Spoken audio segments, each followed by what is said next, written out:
Today, we're going to talk about conquering the fear that a lot of leaders have, and that is about giving feedback. Um, at the end of the day, I want you to stop avoiding it. I know a lot of us avoid it because it's in the too hard basket. We're worried about getting bullying complaints or upsetting people, but you're actually doing a disservice to everybody, to the people that you should be giving the feedback to, and to the whole team and yourself if you are not actually providing actionable feedback. We want to make sure that there are a few elements to the feedback that we're giving to make sure that everybody goes away with a feeling that they've achieved something in that conversation and that there's a step forward. So let's get into a couple of the tips that I have based on my experience giving feedback over more than a decade of being a leader in the government. And let me tell you, I've had more than my fair share of difficult conversations, of walkouts, of people blaming me, of crying and anger, and all of those wonderful things that happen when we give feedback to staff. So these are the things that I've come up with to help me manage those situations. So I'm looking forward to sharing them with you and excited to see whether they're helpful for your situation. So the first one is don't wait. Feedback needs to be timely. If we wait for the next 12-month performance review to come along, or the next meeting we have in the calendar, a lot of the time that we would have let whatever has happened blow over, or they would have completely forgotten what happened, and it'll be really hard for them to contextualize what you're actually talking about. So remember, we're going to praise in public, criticize in private. So, yep, if something happens, let's not pull them up at the time in front of other people, but make sure that we pull them in for a quick conversation afterwards, or the following day, to make sure that we're on top of it. That way, they're going to have a little bit more of a better memory and in context as to what you're actually talking about. It also means that you're able to follow up on those things in a way that is going to help them rectify it immediately or really quickly, rather than kind of it being a long-term thing that means that they're going to have to potentially be performance managed, or may lose their job because they're not actually improving because you haven't told them what they need to improve on. The next thing that's really important is be specific.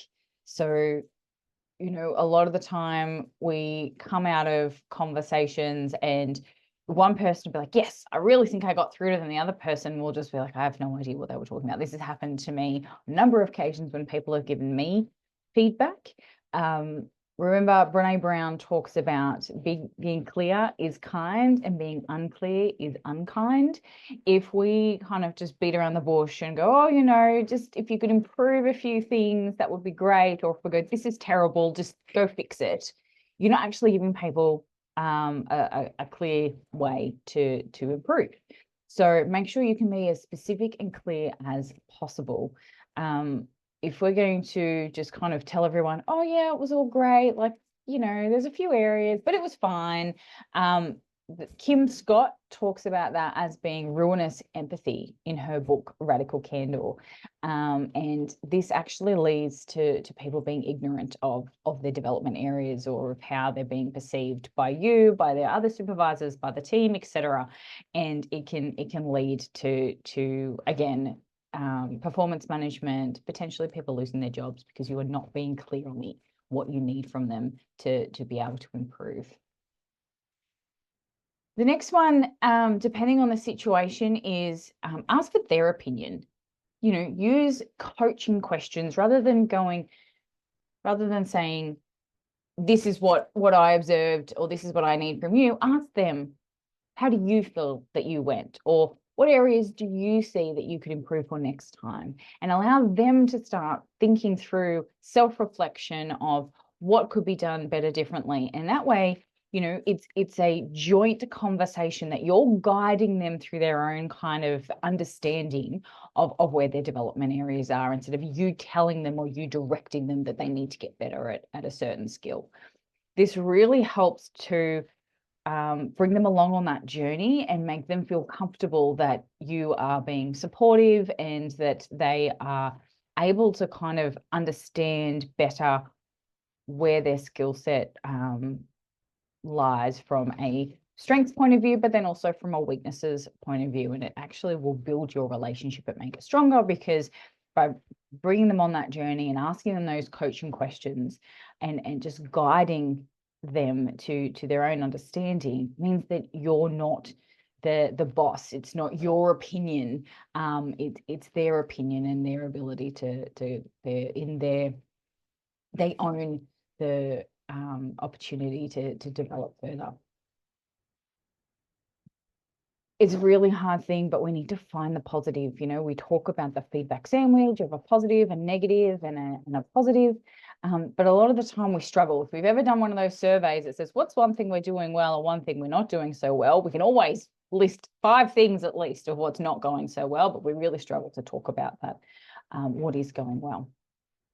Eric Fleming calls this the purple elephant paradox. And when we focus on the negative is all that we can see.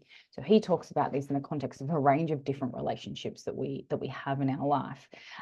So when it comes to feedback or engaging with particular staff, if you're so caught up in all of the things that they're doing wrong or the things that you need them to improve on, then it's really hard for you to see the positives. But it's really important for you to make sure that those positives are being shared and communicated with them, because that, again, is going to help you to build rapport and get them on side to come on this development journey with you. As we talked about earlier, praise in public, criticize in private. So if you're praising them in public and you're practicing that, then you will have things to reiterate in your conversations. It doesn't have to be brand new feedback every single time. You can reiterate feedback that you have shared publicly or that you've given them previously. A couple of other positives that you can bring up that, you know, are really easy to list off when you, get to know that person as a staff member. See where they are improving their skills. If there's something that they're working towards, praise them for their, journey, their development of building those skills. They might not be there yet, but you can see their efforts. You can see that they are improving. Also praise their unique input, their unique insight, their experience that they bring to the team. A diverse team is a strong team. So when you can identify somebody's strengths that they are bringing that are individual to them, then that makes them feel like they are that special, providing that special input that nobody else can. You can also reiterate other people's praise. So if somebody has given you really great feedback about a staff member, or if somebody else has publicly praised them, then you can then reiterate that again, and say, you know what, the boss has told me that he really loved your work on this presentation. So job well done. I've made sure that I've told him, all of the effort that you put into it. So, really grateful for all of the work that you've done, and then head into the negative. And then of course, follow it up with another positive. If you practice giving this positive praise, particularly in public, it's really going to build up your image as a positive leader, and it's going to make it a lot easier for you to come up with things in the difficult conversations. The next one is give actionable advice.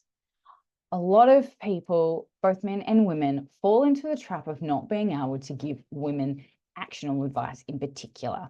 So Business Harvard Review did a study that actually showed that men are more likely to receive clear, tangible action steps on how to achieve a goal or how to develop a certain skill, whereas women will be told very vague, ambiguous way or bit of feedback, usually about confidence. So men will be told, you need to be more confident in this area, show it through this skill set, whereas women will get told, you just need more confidence, just go work on that. I myself have been told that I need more confidence. I've been told some very vague things like, we haven't given you the opportunity to develop as a leader at this level. End of conversation. There was no, so this is how I'm going to support you to do that. There was no, this is what I mean by that, or this is where I think that you need to improve. It was just a very blanket statement. And that's what women tend to get a lot of the time in the workplace. So make sure that your advice is actionable. If you're not sure how to go about this, come up with 2 or 3 options as to how they may be able to achieve, the improvement that you're asking for. So, is it more training? Is it mentoring? Is it more opportunities to go out and build their skill set? But make sure that you're working with them and coming up with ways that are going to really benefit both of you from a team and a leadership perspective, and not going to, throw your budget out or anything like that. The next one is provide support to develop the skill set or to improve on the area that you've mentioned. There's no point in telling someone, look, you really need to develop more skills as an analyst, or you really need to work on your own leadership and excuse me, emotional intelligence, without then offering up, here's a training course that I recommend, or here's a really great book that I like to read, or podcast that I like to listen to. Or here are some other opportunities. We could send you off to the next interstate to work alongside a really great team down there to learn that skill set. If you're not going to back it up with support, how can you expect them to develop these skills on their own? They'll kind of get lost, particularly if you haven't given any actionable advice. They'll just get completely lost into how to develop the skills that you're looking for, or improve on the feedback that you've given. Remember, at the end of the day, this conversation is not about you. It's not about your leadership journey. It's not about, how you feel about the individual. It's about them. It's about their professional development. It's about them improving their workload, or improving the way that they go about their job, and bolstering culture, all of those sorts of things, whatever the feedback happens to be. At no point can you turn this into this is why I'm so great, or this is what I would do. The other thing to remember is, it is just your opinion. It is one opinion only, and it could be that they get really upset or defensive or aggressive because nobody's ever had this opinion before. They may think that they're actually doing an amazing job, and you telling them that you think that there are some improvement areas will make it a little bit more difficult for them. So however they react, remember, it's not about you. Take it as a learning opportunity to be able to continually grow in how you have these conversations. But don't ever stress that, you're terrible at this, therefore you should never have a difficult conversation again. The best piece of advice that I ever received was that just because it didn't go well doesn't mean that I didn't do it well. It's on them as to how they react to the conversation. So allow them to have their moment, be emotional or upset, but make sure you come back to the conversation, whether it be the next day or later on. The last one is about creating a feedback loop. When you've got a really great relationship, or there's a positive conversation happening, it's an opportunity for you to get some feedback from them. Give them a opportunity to kind of talk about how you could do things better, by allowing them to kind of swap that relationship around. It's really going to build some strong rapport with people and allow them to feel like they're genuinely respected as a team member. It also gives you a great insight as to your own self-improvement, a different way to communicate with people, or they may believe that, I would have had a better outcome if you'd have provided the information to me in a more timely manner, or if you had supported me to do X training, then we'd be able to kind of move forward on this particular project. So it's about getting that feedback and really building up your relationship and that rapport with people to understand more about how holistically that you guys can improve as a team. There is no correct way for you to give feedback. There is no golden rule that you are going to use every single time and is going to go perfectly. People are people at the end of the day, and everyone is going to react differently to the conversations that you have.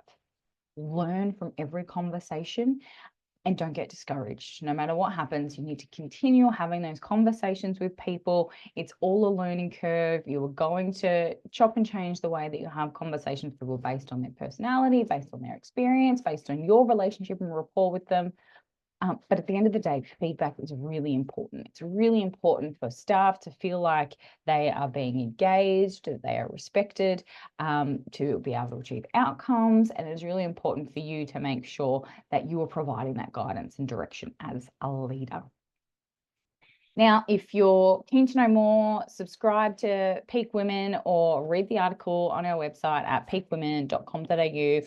And I'm really excited to hear if you found this helpful. So please shoot me a message or an email, and have an amazing day.